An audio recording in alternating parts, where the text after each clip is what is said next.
Yo, what's going on, guys? Mush back at it with another video, here to talk about a PlayStation quote that is certainly gaining a lot of traction right now as far as them expanding their releases. And honestly, if you've been studying or just looking at, why do I gotta say studying? Well, we in some sort of college class right now. I've been studying the release cycle of PlayStation, and let me tell you, guys, I have come to the conclusion that they're bringing more games on PC. Like, no, well, okay. If you've just been looking at the release windows getting shorter and shorter from PlayStation games coming out and then ultimately them ending up on PC, you can see we were moving in this direction. And I had brought up, when you look at some of the releases happening this year and some of the announced games, remember that quote a while ago? I believe it was Herman Hulst that said, hey, we have the same plan, 2 to 3 years for our first-party PlayStation games coming to PC.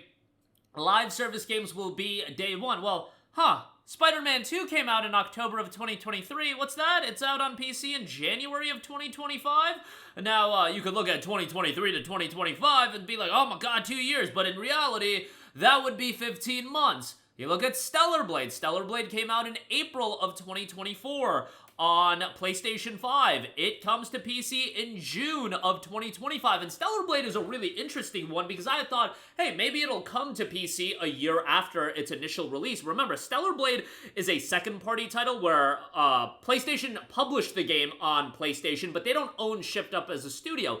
I assume that maybe Shift Up signed a 1-year agreement where it'll be on PlayStation, and then they can do the self-publishing and they'll publish it on PC a year later. That happened with Rise of the Ronin, which came out right before Stellar Blade, and Rise of the Ronin came to PC a year after its initial release, but that was a Tecmo Koei PC published release. Stellar Blade, on the other hand, PlayStation did the publishing on PC, which makes it even more evident that that was a PlayStation decision of wanting to get Stellar Blade out the door and onto PC, and looks like that ended up paying dividends. And that window has gotten much shorter. Even God of War Ragnarok. God of War Ragnarok's one that gets lost in the shuffle, but that game was 22 months after its initial release. Okay, pretty close to 2 years, but still, shorter than 2 years. And now we do have this statement, and I'll talk about some of the other games that are coming out, but Sadahiko Hayakawa noted, in the gaming business, we are moving away from a hardware-centric business model more to a platform business that expands the community and increases engagement. Yeah, everybody loves that terminology of engagement. But obviously that means to sell more of their games to more users outside of just the PlayStation hardware. And that makes a lot of sense when you talk about live service games. You know, Helldivers 2 came out on PC day one, and I think that game was exponentially more successful on the basis that it was available on PC day one as opposed to being on a delayed release. It'll be delayed release on Xbox as well, which is another can of worms that I won't really get into in this video, but Helldivers 2 is a game that really propelled that game, I think, and elevated it in terms of how much interest it had. And it makes a lot of sense for live service games, given that live service games, yes, you make some money on the front end by selling the game at $40. Great. Great to make that revenue, but a lot of the revenue of a live service game comes passively when you're talking about people spending money on microtransactions. And how does it benefit you on people spending money on microtransactions? When you have more people that are potential microtransaction buyers. And that makes sense to have your games on PC when you can potentially monetize the player base even more. And that was super effective with Helldivers 2. Now, I get the argument that we gotta have our Ghosts of Yotes, we gotta have our Death Stranding 2s to draw people into our ecosystem because we still value that PlayStation hardware ecosystem, but it really does seem like that is lessening and lessening because it is very few and far between, you guys, that I personally feel that there are games that are truly gonna get people to be drawn into a platform over PC. I think if you want to talk about a direct head-to-head when it comes to Xbox versus PlayStation, yeah, the exclusives go a long way in people making a decision. However, when it comes to PC versus PlayStation, at best, what I think PlayStation is going to get is, okay, we released our PlayStation games on PC with the hopes of, oh, they'll play a Horizon Zero Dawn and then they'll buy a PS5 because Forbidden West is coming out. And yeah, maybe a small percentage of those people will end up buying a PS5 and buying Forbidden West. But ultimately, that's not even where PlayStation makes a lot of their money. They make a lot of the money, yes, you having a PlayStation 5, you buying their games, but also you signing up for PlayStation Plus, you buying all of your games on PlayStation 5. I think the best case scenario for the most part is going to be somebody that has a PC buys a PlayStation 5, maybe they'll get Horizon Forbidden West, they beat Horizon Forbidden West, oh, that PS5 is going to get shelved for 6 months until the next major exclusive comes out, and maybe they'll buy that as well. Ultimately, that's not what PlayStation wants out of their ideal PlayStation hardware buyer. In an ideal world, they would want you on PlayStation 5, they would want you to be buying all of your third-party games on PS5, they want you to be playing all of your live service games on PS5, spending money on microtransactions, so on and so forth.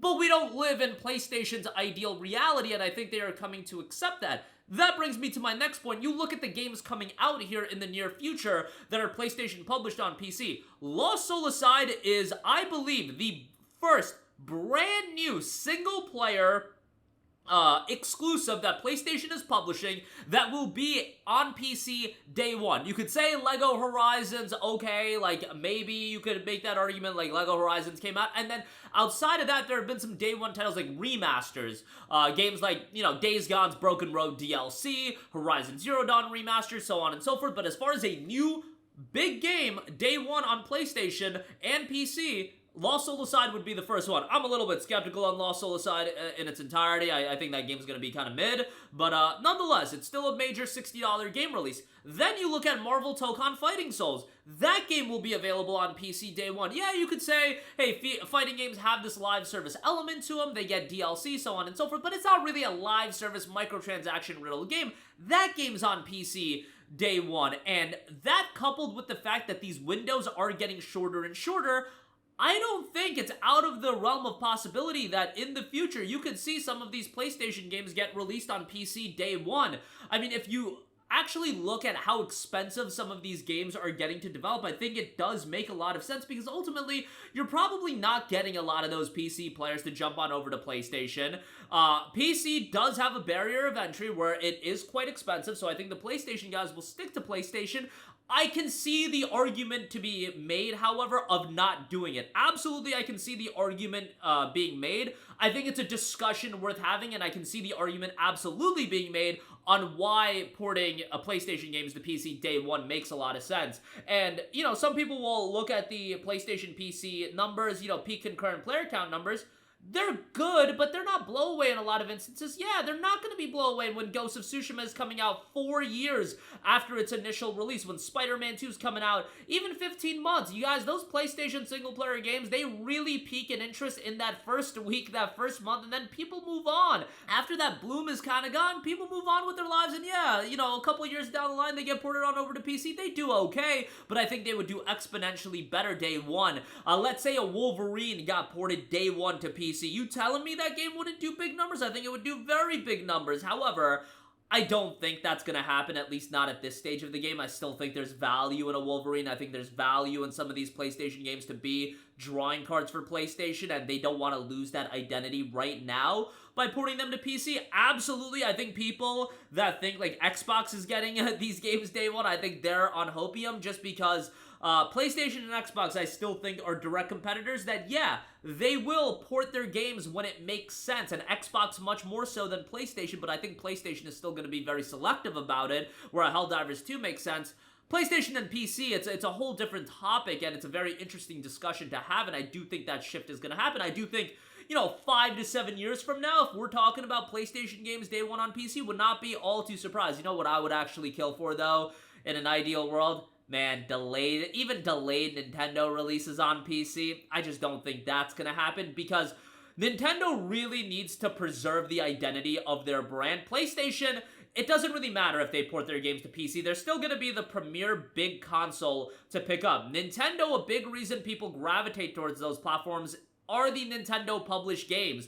PlayStation, for a lot of people, the biggest drawing card on PlayStation, it ain't God of War. You want to know what it is? It's NBA 2K26. For a lot of people, that is the case. That's not necessarily the case with the Nintendo Switch. The Nintendo Switch, the biggest drawing card is going to be Mario Kart. It's going to be, you know, the mainline Mario games, the Zeldas, etc., etc. And I just don't think Nintendo's at a position where they want to lose that identity. But I digress. That'll do it for me. Interesting discussion for sure to have, and a major talking point. Let me know your thoughts in the comment section down below. As always, guys, thanks for watching, and I will catch you guys in the next one. Peace out.